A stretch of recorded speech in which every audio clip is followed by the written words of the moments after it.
नमस्कार. मी सुभाष कर्डिक. कथाकथन श्रवण दर्शन या माझ्या यूट्यूब चॅनलवर तुम्हा रसिकांचे पुन्हा एकदा स्वागत. आजच्या कथेचं नाव आहे नांदा सौख्य भरे. बँकेचे महाव्यवस्थापक शाखेत आले होते. ते शाखा व्यवस्थापकांकडे चर्चा करीत बसले होते. अंजलीही तिच्या कक्षात बसली होती. कर्ज मागण्यासाठी 2 ग्राहक तिच्यासमोर बसले होते. इतक्या शिपायाने निरोप दिला. मॅडम, साहेबांनी बोलवलं आहे. अंजलीने ग्राहकांना सांगितलं, तुम्ही बाहेर बसा, मी परत आले की तुम्हाला बोलावते. व्यवस्थापकांच्या दालनामध्ये अंजलीने प्रवेश करताच महाव्यवस्थापक म्हणाले, या मॅडम बसा. अंजली हळूच त्यांच्यासमोरच्या खुर्चीवर बसली. महाव्यवस्थापक म्हणाले, मॅडम, शेतकरी, दुकानदार, कारखानदार अशांना कर्जाने रक्कम देण्याची प्रक्रिया आपली बँक राबवते. हा आपल्या व्यवसायाचा महत्त्वाचा भाग आहे. दिलेली कर्जाची परतफेड वेळेवर व्हावी यासाठी आपण दक्ष असतो. याबाबत मी विविध ठिकाणी राबवलेल्या या प्रक्रियेबद्दल माहिती जमा केली. त्यावेळी लक्षात आलं की तुमच्या इथून मुदत संपलेल्या सर्व कर्जाची परतफेड झाली आहे. अशी परिस्थिती काही थोड्या शाखांतच निदर्शनास आली. याबाबत सविस्तर तपासल्यावर लक्षात आलं की तुम्ही तुमच्या कामात अतिशय उत्तम प्रकारे सर्व ग्राहकांचे अर्ज तपासतात, त्यांना योग्य मार्गदर्शन करतात. एवढेच नव्हे तर काही ग्राहकांनी तुमचं कौतुक करणारी पत्र पाठवली आहेत. तुम्ही त्या सर्वांशी भावनिक नाते निर्माण करतात असे लिहिलं आहे. याचा परिणाम ग्राहकांच्या मानसिकतेवर होतो आणि कर्जाची परतफेड करण्याची जबाबदारी आपली आहे असे त्यांना अगदी मनोमनी वाटतं. तुमचं अभिनंदन. हे सर्व ऐकून अंजली भारावली. म्हणाली, धन्यवाद सर, धन्यवाद.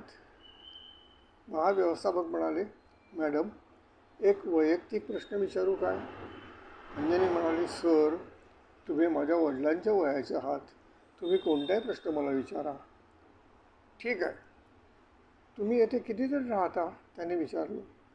सर, मी आणि माझे आई वडील राहतो. ठीक आहे, ते म्हणाले. मी हा प्रश्न अशासाठी विचारला की तुमची मोठ्या शहरात बदली केली तर चालेल काय? त्या शहरातील शाखेतून ग्राहकांना कर्ज देणाऱ्या कक्षा अधिकाऱ्याबद्दल तक्रारी आल्या. मंजूर रकमेच्या 1% अवैध मार्गाने घेत असल्याचं कळलं. पण याबाबत कोणताही ठोस पुरावा आमच्या हाती लागला नाही. म्हणून आम्ही त्यांची बदली मुख्य कार्यालयात केली. ती व्यक्ती अतिशय चांगलं काम करते, पण अशा तक्रारीमुळे आम्हाला बदलीचा निर्णय घ्यावा लागला. तुमच्या बाबतीत ग्राहकांनी सांगितलं की तुम्ही असे काही पैसे घेण्यास नकार देतात, म्हणून सदर जागेवर तुमची बदली करायची वाटते. तुम्ही बदलीस तयार आहात काय? अंजली म्हणाली, सर, तुमचा हा चांगुलपणा आणि मोठेपणा हे माझ्यासारख्या एका छोट्या कर्मचाऱ्याला पसंती विचारतात. सर, तुम्ही सांगाल तिथे मी जाईन.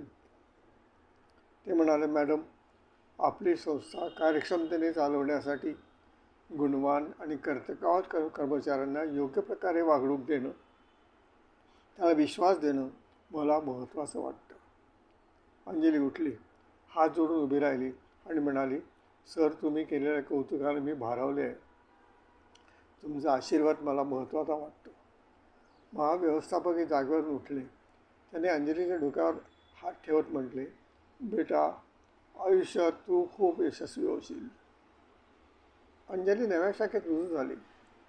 पहिले 2-4 दिवस तिने जुन्या प्रकरणाचे कागद पाहायला सुरुवात केली आणि तिच्या लक्षात आलं तिच्या अगोदर जी व्यक्ती होती आणि जिची बदली करण्यात आली तो होता सुबोध देवकाते. ते नाव कळल्यावर तिच्या साऱ्या जुन्या आठवणी जागा झाल्या. अरे, हा तर आपल्यासोबत कॉलेजमध्ये होता. जिल्ह्यातील आंतरमहाविद्यालय वक्तृत्व स्पर्धा त्यांच्या महाविद्यालयात होती. स्पर्धेचा विषय होता जीवनमूल्ये आणि आपण.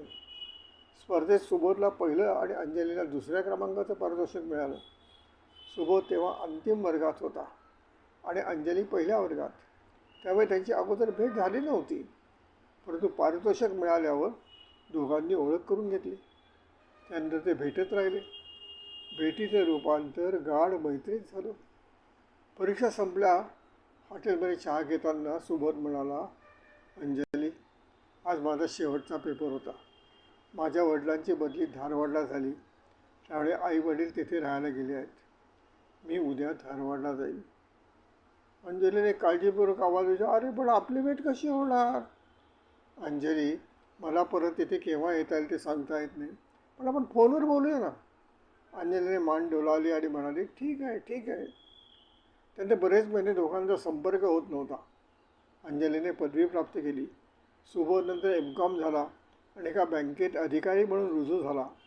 दोघांच्या स्नेहाचं रूपांतर प्रेमिकात झालं होतं, पण भेट होत नव्हती. सुबोधची झारखंडमध्ये नेमणूक केली गेली. अंजली नव्या कार्यालयात रुळली. येण्या ग्राहकांची गर्दी ती नेहमीप्रमाणे हाताळत होती. एक दिवस दुपारी 4 वाजता एक वयस्कर व्यक्ती आली. अंजली म्हणाली, महादेवराव या, आज कसं येणं केलं? तुमचं कर्ज केव्हाच मंजूर झालं आहे. कर्जाची रक्कम तुमच्या खात्यात जमा केली आहे. महादेव थोडा शांत बसला. मॅडम मॅडम मॅडम बोलावे की नाही या संभ्रमात होता. अंजली म्हणाली, काय झालं? काय अडचण आली काय? महादेवने आजूबाजूच्या काचेतून बाहेर पाहिले आणि हळूच म्हणाला, मॅडम तुमच्या वाट्याचे पैसे आणले आहेत 2,000 रुपये. अंजलीने रागाने विचारले, दादा कसले पैसे? महादेव म्हणाला, मॅडम कर्ज मंजूर झाल्यावर कर्जाच्या रकमेच्या 1% रक्कम मागील साहेबांना देण्याची इथे पद्धत होती, म्हणून मी. त्याला थांबवत अंजली म्हणाली, दादा मी तुम्हाला पैसे मागितले नाही ना, मग ते का आणले? कर्ज मागणाऱ्यांना ते मंजूर करण्यासाठी बँकेने मला इथे नेमलं आहे. त्यासाठी बँक मला पगार देते. तुम्ही ठेवा ते पैसे तुमच्याजवळ आणि लक्षात ठेवा, ज्या कारणासाठी कर्ज घेतले त्यासाठीच खर्च करा आणि मुदतीत कर्जफेड करा. मला अडचणीत आणू नका. महादेव चकित झाला. त्याला अशी अपेक्षा नव्हती. त्याचं मन भरून आलं. तो उठला. टेबलावर अंजलीचा हात होता. त्यावर त्याने आपला हात ठेवला आणि म्हणाला, तुम्ही मला दादा म्हटलं, मी तुम्हाला मॅडम म्हणणार नाही, ताई म्हणेन. ताई, मी तुम्हाला दिलेला शब्द देतो की कर्ज वेळेत परत करेन, तुम्हाला अडचणीत आणणार नाही. त्याने आपले दोन्ही हात कपाळाला लावले आणि शांतपणे निघून गेला. अंजलीच्या मनात विचारचक्र सुरू झालं. महाव्यवस्थापकांनी सुबोधबद्दल सांगितलं ते सत्य कसावे का, असा प्रश्न तिच्या मनात आला. दुसऱ्या शनिवारची सुट्टी. अंजली आईला घेऊन हनुमान मंदिरात दर्शनाला आली होती. हनुमंताचं दर्शन घेऊन दोघी बाहेर पडत असतानाच एका गाडीतून एक वयस्कर बाई उतरली. तिच्यासोबत एक महिला तिचा हात धरून घेऊन येत होती. अंजलीने त्या महिलेला ओळखलं. त्या वंदना मॅडम होत्या. त्या दोघी समोर येताच वंदना म्हणाल्या, नमस्कार अंजली मॅडम. आई, या अंजली मॅडम, मी तुला यांच्याविषयी सांगितलं होतं. त्यांची आई पुढे आली. तिने अंजलीकडे पाहून म्हटलं, देवदर्शन होण्याअगोदर देव माणसाचं दर्शन झालं. अंजली लाजली. काय आहे हे? वंदना म्हणाली, अंजली मॅडम, आमचा अनुभव आहे हा. 3 वर्षापूर्वी आमच्या कारखान्याला तुमची बँक 1 कोटी रुपये कर्ज देणार होती, पण त्याचे 1% म्हणजे 1 लाख रुपये तुमच्या अगोदरच्या अधिकाऱ्याला द्यायचे होते. शेवटी आम्ही दुसऱ्या बँकेकडे गेलो. त्यांनी थोडी कमी रक्कम दिली. शेवटी माझी आणि आईची दागिने विकले. यावेळेस तुमच्या बँकेकडे आम्ही 10 लाख रुपये मागितले. माझे पती म्हणाले, आपल्याला 10,000 द्यावे लागतील, देऊन टाक, आता दुसरा मार्ग नाही. पण तुम्ही सगळा व्यवहार सरळ केला. पैसे द्यावे लागले नाहीत. मॅडम, आम्ही खरंच ऋणी आहोत हो तुमचे. अंजली म्हणाली, वंदना ताई, मी माझं कर्तव्य केलं एवढंच. वंदनाच्या आईने म्हटले, बेटा तू खूप मोठी होशील, खूप मोठी होशील. अंजली म्हणाली, आई तुमचा आशीर्वाद द्या. तिने वाकून नमस्कार केला. संध्याकाळी शाखेतून निघताना शाखा व्यवस्थापक म्हणाले, अंजली मॅडम, उद्या महाव्यवस्थापकांनी बैठक बोलवली आहे. तुम्ही हॉलवर सकाळी 10च्या अगोदर पोहोचा. अंजली म्हणाली, होय साहेब. सकाळी बैठकीच्या ठिकाणी जाताना अचानक समोर सुबोध उभा असला. अंजलीने आश्चर्य विचारलं, सुबोध तू येथे? सुबोधने तोच प्रश्न अंजलीला विचारला. अंजली म्हणाली, अरे मी 3 वर्षापूर्वी बँकेत रुजू झाले. 4 महिन्यापूर्वी माझी इथे बदली झाली. सुबोध म्हणाला, मीही या बँकेतच आहे. आपण बैठक संपल्यावर संध्याकाळी भेटू. आता बैठक सुरू होईल. संध्याकाळी दोघे एका हॉटेलमध्ये बसले. सुबोध म्हणाला, अंजली तुझ्या फोनचं काय झालं? मी किती वेळा तुला फोन केला, लागलाच नाही. अंजली म्हणाली, थांब सांगते. माझा मोबाईल चोरीला गेला. तुझा फोन नंबर लिहून ठेवला नव्हता, पण तुझ्या धारवाडच्या पत्त्यावर पत्र पाठवलं. येथे राहत नाही तसा शेरा मारून ते पत्र परत आलं. अंजली, मला बँकेने झारखंडमध्ये नेमणूक केली. आई बाबांना घेऊन मी तेथे गेलो. नेमका त्यानंतर आपला संपर्क झाला नाही. तेथे 1 वर्ष राहिलो. आईची तब्येत खूप खालावली. तिला तिथलं हवामान मानवे ना. शेवटी माझ्या विनंतीवरून माझी येथे तू जिथे काम करते आहेस तिथे माझी बदली झाली. ठीक आहे, आपण आता इथे आहोत तेव्हा संपर्कात राहू. अंजली आणि सुबोध फोनवर भेटत होते. एक दिवस सुबोधने अंजलीला विवाहाचा प्रस्ताव दिला. अंजली म्हणाली, विचार करते. त्यानंतर अंजलीच्या मनात विचारचक्र सुरू झाले की त्या 1% कमिशनबद्दल सुबोधशी बोलायचं. सत्य काय तरी कळेल. त्यावर सुबोध म्हणाला, अंजली, मी इथे बदलून आलो. आईच्या आजारपणावर खर्च वाढला. बाबांचे धाकटे भाऊ अकोल्यात होते. ते अविवाहित होते. ते आजारी पडले म्हणून त्यांना माझ्याकडे आणलं. दोघांचं आजारपण, आईसाठी एका नर्सची नेमणूक, यामुळे माझ्यावर मोठा आर्थिक ताण पडला. त्यामुळे मला थोडी तडजोड करावी लागली. मी सगळ्यांकडून पैसे घेतले नाहीत, काही ठराविक लोकांकडून पैसे घेतले. अंजली म्हणाली, सुबोध, मी या शहरात येण्यापूर्वी तुझ्या या कृत्याबद्दल मला महाव्यवस्थापकाकडून कळले. येथे कामावर रुजू झाल्यावर काही ग्राहकांनी सांगितलं. माझा प्रथम विश्वास बसत नव्हता रे. तू स्पर्धेमध्ये जीवनमूल्यावर केवढी चांगली मांडणी केली होतीस. पण तू आता हे कबूल केलंस. ठीक आहे, तुझ्या प्रस्ताव मी उद्या सांगेन. दुसऱ्या दिवशी अंजलीने सुबोधला फोन केला. सुबोध, तुझ्या मागणीवर मी खूप विचार केला. तू जीवनमूल्याशी तडजोड केलीस. यापुढे संसारात काही विघ्न आली, प्रश्न उभे राहिले तर तू आपल्या जीवनमूल्याशी तडजोड करशील. मला हे मान्य नाही. म्हणून मी तुझ्या मागणीला होकार देऊ शकत नाही. तिने फोन बंद केला आणि भावना आवर्ताने आल्याने समोरच्या टेबलावर डोकं टेकलं. पाठीमागे उभे असलेल्या तिच्या आईने अंजलीच्या पाठीवर हात फिरवला आणि म्हणाल्या, बेटा, काल तू मला हे बोललीस. तुझा निर्णय योग्य आहे. जीवनमूल्ये पाळण्यासाठी नीतिमत्तेने चालावे लागते आणि तो प्रवास खडतर असतो बेटा, खडतर असतो. रविवार संध्याकाळची वेळ. अंजली आणि आई बाबा चहा घेत बसले होते.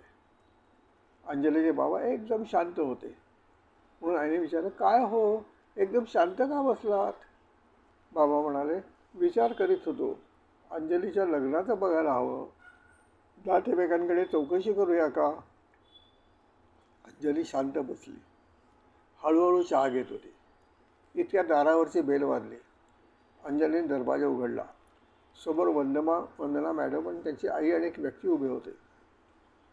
अंजली म्हणाली, वंदना मॅडम, आई, या. डिमांड करण्यास सारे बसले. वंदनाच्या आईला बोलायला लागल्या.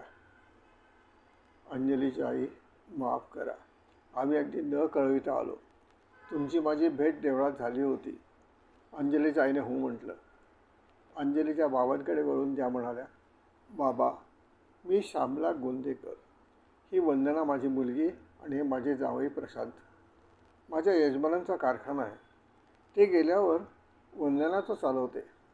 लग्नानंतर प्रशांतही तिच्यासोबत काम बघतात. माझा मुलगा आनंद 2 वर्षापूर्वी इंजिनियर झाला. तो या दोघांसोबत कारखान्याचं काम बघतो. अंजली, बँकेकडे कर्जासाठी वंदनाबरोबर आनंद येत होता. तू त्याला भेटली आहेस. आई, बाबा, वंदनाने अंजलीबद्दल आम्हाला खूप चांगल्या गोष्टी सांगितल्या. आमची तिच्यासोबत देवळात भेट झाली तेव्हा तिच्या वागण्या बोलण्याने मी खूप सुखावले. आम्ही थोडी चौकशी केली. माझा विचार वंदना, प्रशांत आणि आनंदला आवडला. म्हणून मी आज तुमच्याकडे आनंदसाठी अंजलीच्या विवाहाचा प्रस्ताव घेऊन आले आहे. ते ऐकतात अंजली आणि आईबाबा एकदम तबकले. थोडा वेळ कोणीच बोललो नाही. वंदनाच्या आई पुन्हा बोलू लागल्या. आई, बाबा, मी अगदी अनपेक्षितपणे तुमच्यासमोर ही मागणी केली आहे. तुम्ही लगेच उत्तर द्यावे अशी माझी अपेक्षा नाही. तुम्ही शांतपणे विचार करा आणि निर्णय घ्या. त्या बोलायचे थांबल्या. वंदना आजीकडे खूप अपेक्षेने पाहत होती. कोणी काहीच बोललं नाही. थोडा वेळ शांततेत गेला.